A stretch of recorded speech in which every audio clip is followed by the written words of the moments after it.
on to my 2023 reading journal setup. I did a couple of reading journal videos a couple of years ago, and I really enjoyed them, so I decided this year to bring them back. We're starting again for 2023. I can't promise any consistency throughout the year, but I would like to do some of these videos throughout the year because I do think that they're very fun. And when I did them a couple years ago, you guys seemed to enjoy them, so I thought I'd bring it back. Might be a little bit sporadic, but it'll be fun anyway.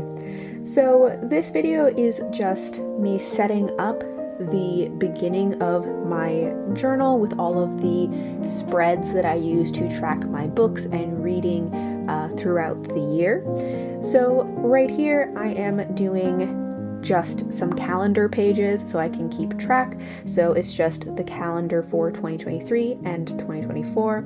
I definitely did some of these not very evenly, or they're kind of at a slant a little bit, but that's okay. I think one of the things I was thinking about with this video is that, like, we're not going for perfection. I mean, I never really am, but I like to try and make things as, like, you know, close to perfect as I can when I'm doing creative projects, but I think that just gets exhausting, and so these spreads may be a little bit wonky. There are plenty of mistakes, things at weird angles, but that's okay. You know, I think that allowing for that will just make it easier and more likely that I will actually do more of these videos because we allow for imperfection.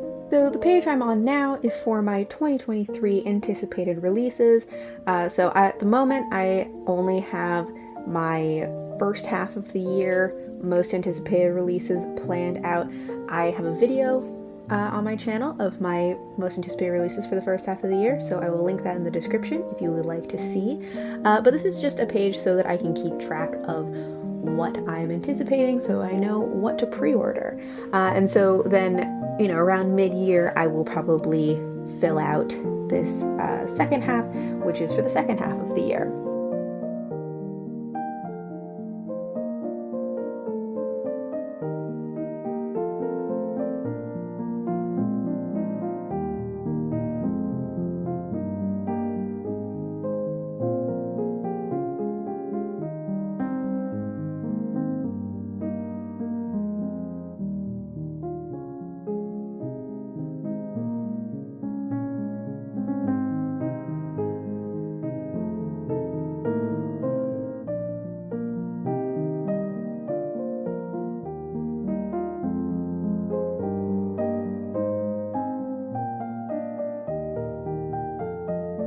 Now we're on to my TBR shelves.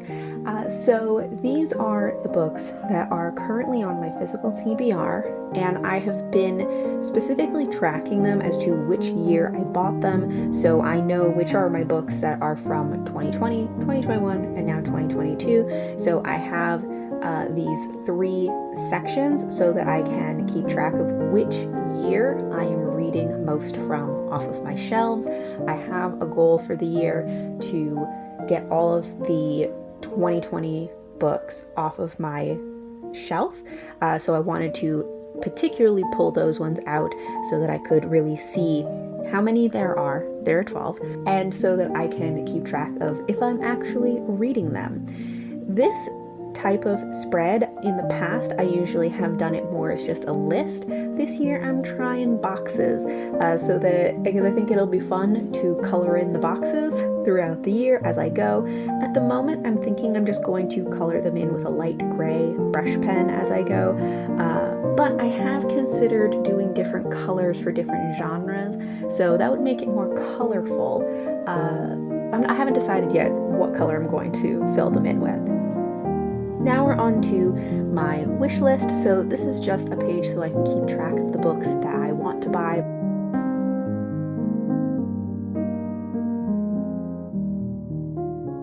And then I am creating another one of these sets of boxes for my books bought page, so that I can similarly keep track of the books that I buy throughout the year and then which ones of those I read This year, one of my goals is to buy under 50 books, so I've only given myself 48 boxes, and hopefully I won't go over that.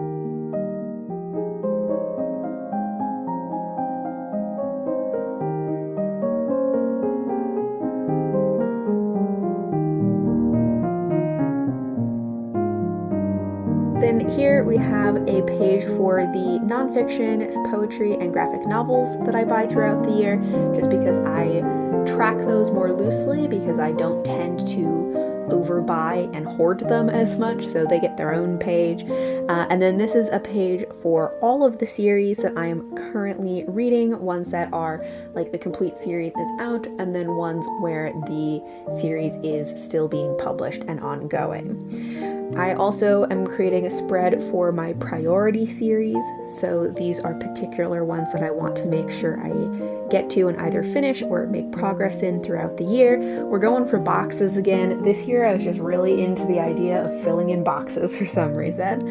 I don't know why I put them all at the bottom of the page, but I guess throughout the year, as I get more series, I can put those at the top of the page if I want to. But I have some pretty long series at the bottom there. So one of them is the Vorkosigan saga, which I definitely want to make progress in, which I think has like 16 or 17 books in it. And the other one is the series by Michelle West, which I can never pronounce the name for, but that one also has like 16 books in it.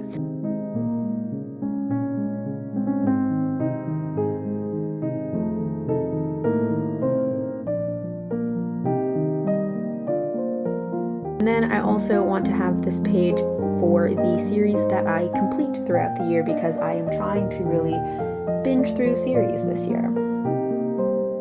Now we're on to more TBR pages. So we have one page for my reread TBR, because I do want to definitely reread more books this year. And then this one is my top 10 books to read in 2023. I haven't completely finalized that list yet, but there will be a video about it coming up in January. So you'll hear about that list later.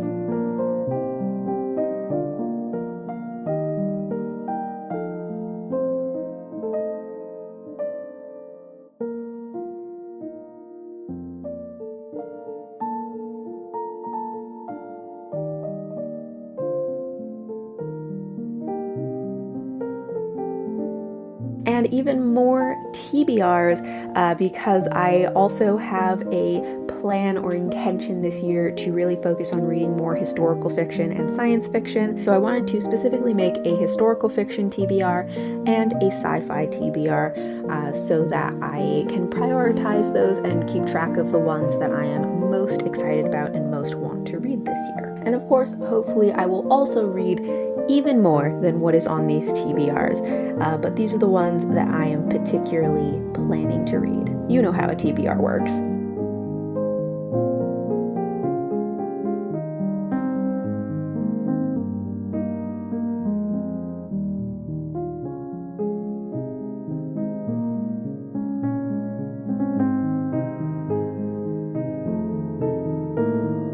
Then we have a page for my plans and goals for the year. I have a video up about my plans, intentions, goals for my reading and channel for 2023, so that will also be linked in the description if you want to watch that. But I'll be filling in some of those plans and goals here. And then I also just have a blank page for video ideas, because most of the time I track them on my phone, but every once in a while I feel like I want to physically write them somewhere. And now we are on to the most important page, which is my reading stats for the year. So this is where I keep track of the books that I read throughout the year, just making tally marks under these different types of statistics. So we have the total number of books that I read, the number of books I DNF'd over the year, the format that I read them in, the age range they are intended for, the publication year, genre, and then number of pages. And this is an extremely helpful spread to have for me, because before I started doing this, at the end of the year, I would have to go through and count every book that I read for each of these categories, and this way I track it throughout the year, and then I just have to count up the tally marks at the end of the year.